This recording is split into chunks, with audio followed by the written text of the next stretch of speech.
mythologies in our modern world today? Oh yeah, this is the crazy director. Yeah. He's got the ego there with the bullhorn, like the most incredible, Cecil B. DeMille, and the parts of history that it liked before, which it thought was a great success. It wants to replay those, just like the endless, replays of TV shows.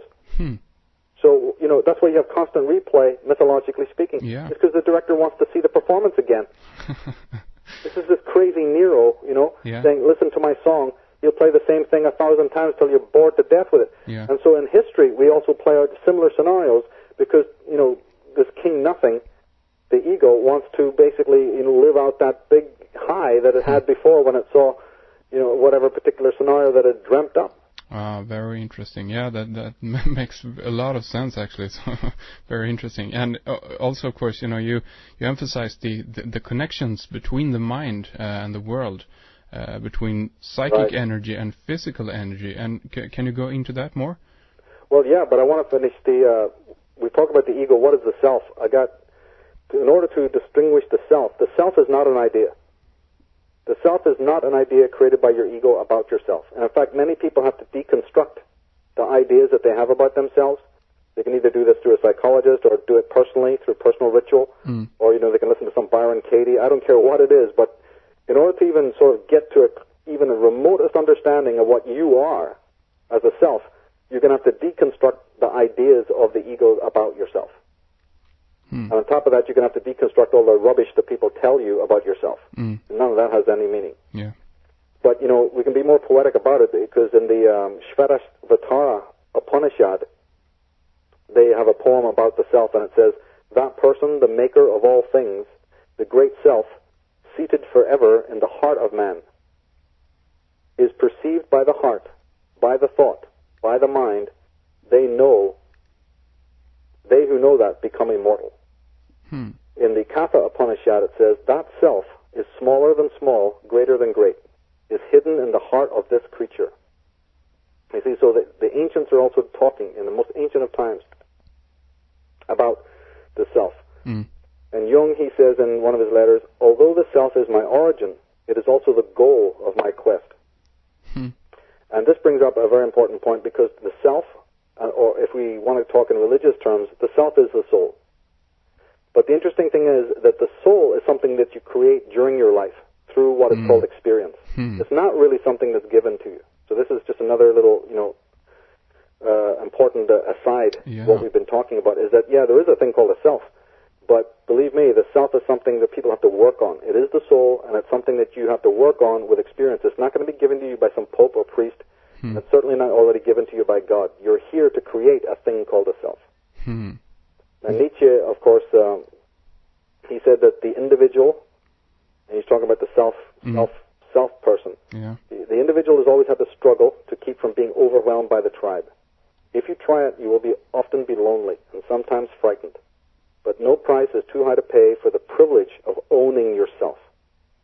So he is therefore also there talking about deconstruction. In order to get to selfhood, you're going to have to avoid being overwhelmed by the tribe. Because he's talking about the collectivist factors in this world. Collectivist factors meaning other people, their ways, the whole consensus is there to erase your sense of self. That's very interesting. That's an idea that I've heard that previously, and it's very interesting, and it feels very true. That just as you say, the soul, and including your goals and your ambitions in that sense, your true goals and ambitions are something that you earn and that you discover on the way as you get in contact, I guess, with your soul, or do we even create it, as you say? Well, see, we have to be, because what would be the purpose of our life then? If the thing was already given to us in a full way, a complete way, then what is it would just render everything meaningless. There must be some purpose to, people always say, is there a purpose to everything I'm doing? You bet there's a purpose. It doesn't got to do with finding God and sitting at the right hand of Jesus.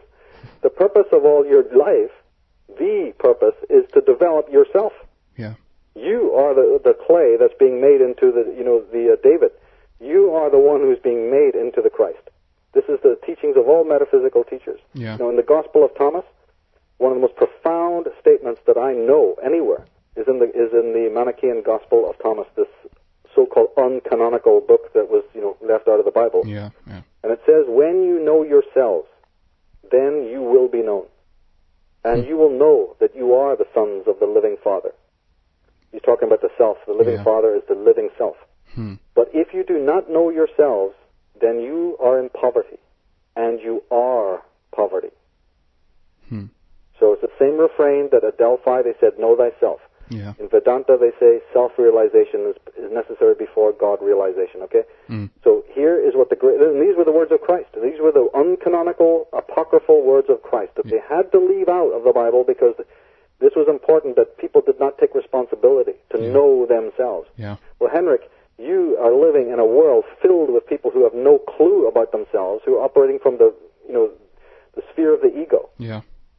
And that means that these people, from a spiritual, religious point of view, are ghosts walking around. There are people who don't even register their voice, their meaning, their life, has no registration. And this is programmable also, I guess, with artificial needs and stuff like this. Now, you were talking about the connections between the physical and the psychic world. Because now that we have this interior life, how does it operate? The interior life is the essence of division. Now you have things that happen outside you in the world, and you have this whole other, hemisphere, this whole other world within your head that we consider normal. And Jung said something incredible. He said, if things go wrong in the world, this is because something is wrong in the individual, because something is wrong in me. Therefore, if I am sensible, I shall put myself right first. For this I need, because no outside authority no longer means anything to me, I need a knowledge of the innermost foundations of my own being, in order that I may base myself firmly on the eternal facts of the human psyche. So here's a man looking at the chaos of the world and saying that it's what I've been saying in my work as well, that all the tyranny, all the cruelty and injustice that you see in the world, and all the problems are caused by disarrangement within the psyche of the person. But you see, we have been brought up in schools that don't even introduce you to yourself. In fact, their whole job is to get you away from yourself. And they do not explore this incredible connection between psychic and physical energy.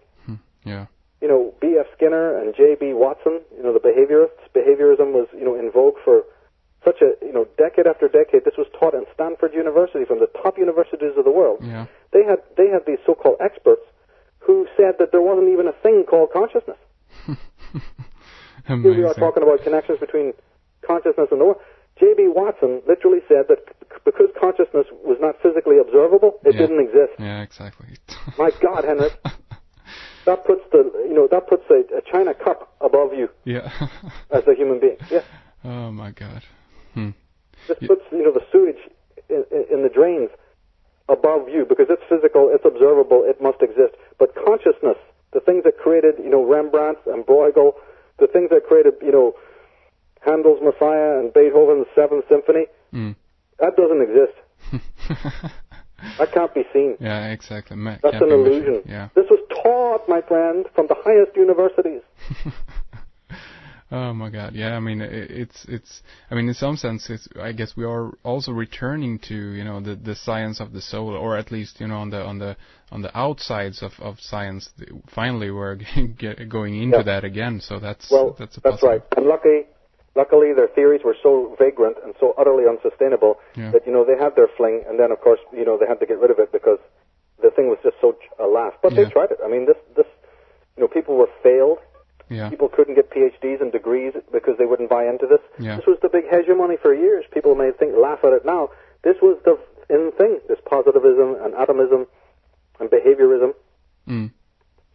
Most of America is brought up on it. Amazing. So can we go into, the way that in authentic life give rise to the evil men in power, on the highest level, I guess, there. How it works with the people at the top? Yeah. I mean, is this also, is this our psychic, the thing we're talking about here, is it this that gives rise to evil men in power? Yeah. The ego, by being so completely infirm, has like I was talking in the one of the web streams, the Future of Mankind, about identification complex. Yeah. You see, look, when a child is very young, right? When you have a young child that's in a family, that child inevitably recognizes the father as a supreme power. Let's just assume that the father is the dominant one in the family. Usually, it's not, but just for argument's sake, let's just say that the father is the one who looks strong, the one who goes out to work, the one who kicks the ass of anybody that's bothering the child. Yeah. So if the father looks like the strong one, the child will obviously identify with that power, because the child is identifying because it knows that it's weak. It knows that it is impotent. It feels lesser. It's brought up to feel that way. And therefore it will identify with this, strong figure. Sure. As the prime object. Yeah. Now, and you will listen and you will believe that the child will believe what the father says. He will give it allegiance. He will accept it. This is not, the father's not demanding too much. The child will just basically, of its own nature, set this father figure up as an authority figure. We do the same thing with God. The God we don't even see. The God is, remember saying ideas in the mind? Yeah. Well, God is an idea in the mind, and we do that. We say God is in his heaven, he's an authority. So, when the ego realizes its own sort of relative impotency, it inevitably identifies with those who are strong.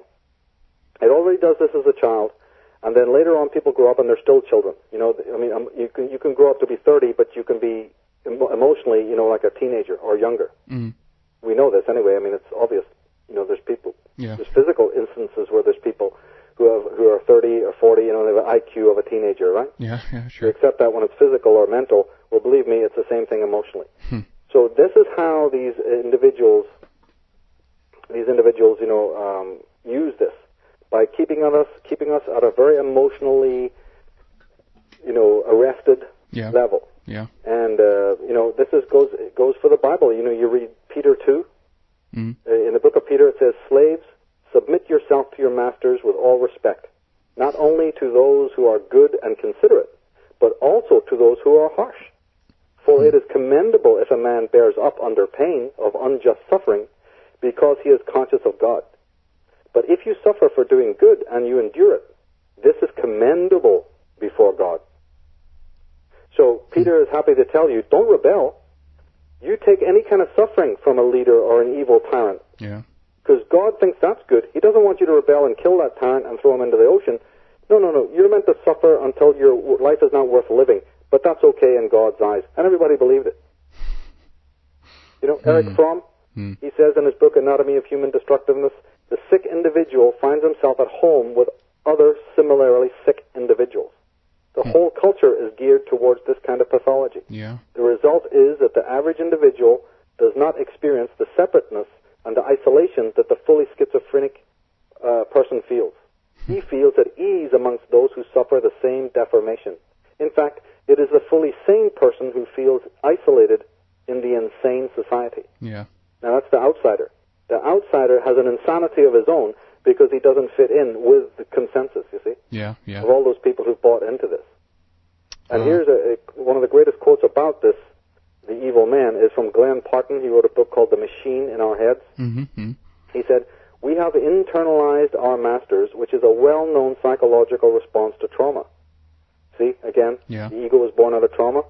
So the next thing it does is it finds some handrails and to lean on. When faced with an overwhelming terror, the human mind splits, and part of itself models itself after the oppressor. This is an act of appeasement. So it's what we call identifying with the object of one's hate. Subliminally, of course, you hate the master, but, we have this trauma, this ego-based trauma, that is basically, in short, how it would, identify with these leaders who pretend and put on the image of being powerful and also knowing and all the rest of it. Yeah, of course. And this is the big daddy that you've been talking about earlier, I guess. And it's very hard to seduce people out of this. My work, is basically to get people back to the magic as opposed to the sorcery. The people that are in power, Henrik, are sorcerers, and sorcery is defined as anything that gets in the way of magic.